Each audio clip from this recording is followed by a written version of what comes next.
Class থাকলেই যেন তাড়াহুড়োটা বেশি বাধে। তো যথারীতি ঘুম থেকে উঠে ফ্রেশ হয়ে চলে এলাম ঠাকুর ঘরে। তারপরে ঠাকুর ঘরের কাজটা কমপ্লিট করে তো কি অনেক জামাকাপড় ছিল, জামাকাপড়গুলো সব ছাদে মেলে দিলাম, কারণ রোদ্দুর বেরিয়েছে। আর তারপরে আজকে আমার খুবই ব্যস্ত শিডিউল, কারণ আজকে আমার ক্লাস আছে। তো তাড়াতাড়ি চটপট করে চা করে নিলাম, আরেকদিকে ভাত বসিয়ে দিয়েছি। আর এইদিকে একটু লাউ সেদ্ধ করবো বলে লাউটাকে ছাড়িয়ে নিলাম। আর ওইদিকে চা দেখো হয়ে গেছে। আমাদের দুজনের জন্য লিকার চাই করেছিলাম, কারণ সকালে আমরা লিকার চাই খাই।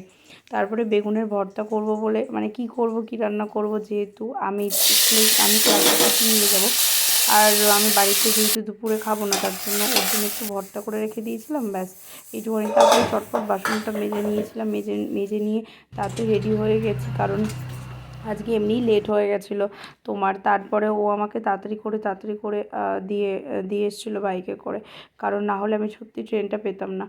আর দেখো ট্রেনে উঠে কি ভিড় প্রচণ্ড, আর আমাদের বনগা লোকাল, তারপরে ট্রেনে প্রচণ্ড ভিড়।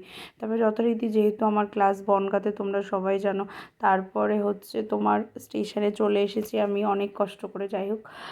তারপরে টোটোতে উঠে স্বর্ণালী আর আমি চলে গেলাম ক্লাসে গিয়ে একটু ঢং ঢং দেখিয়ে দিলাম সবাইকে। তারপরে ক্লাস হলো। তারপরে একটুখানি কাজ করছিলাম, হেয়ার কার্লস করছিলাম, দেখতেই পাচ্ছ। এইভাবেই চলে গেল আমার সেদিন সারাটা দিন, মানে ক্লাসের উপরেই। তারপরে ক্লাসটাও শেষ হয়েছিল সেদিন একটু লেটে। তারপরে চটপট করে আমরা হাঁটতে চলে এসেছিলাম, যেহেতু ট্রেনটা একটু লেট ছিল বলে সেদিন হাঁটতেই ফিরেছি। তারপরে ট্রেনে উঠেই দেখা হলো আমার ঘন্টুর সাথে। তো ঘন্টু সবাইকে বাই বাই করে দিচ্ছে। তো তারপর আমার ব্লগটা আবার কেমন লাগলো প্লিজ সবাই কমেন্টস করে জানিও, আর সবাই পাশে থেকো। লাভ ইউ, সবাইকে অনেক অনেক ভালোবাসা। টাটা, শুভরাত্রি।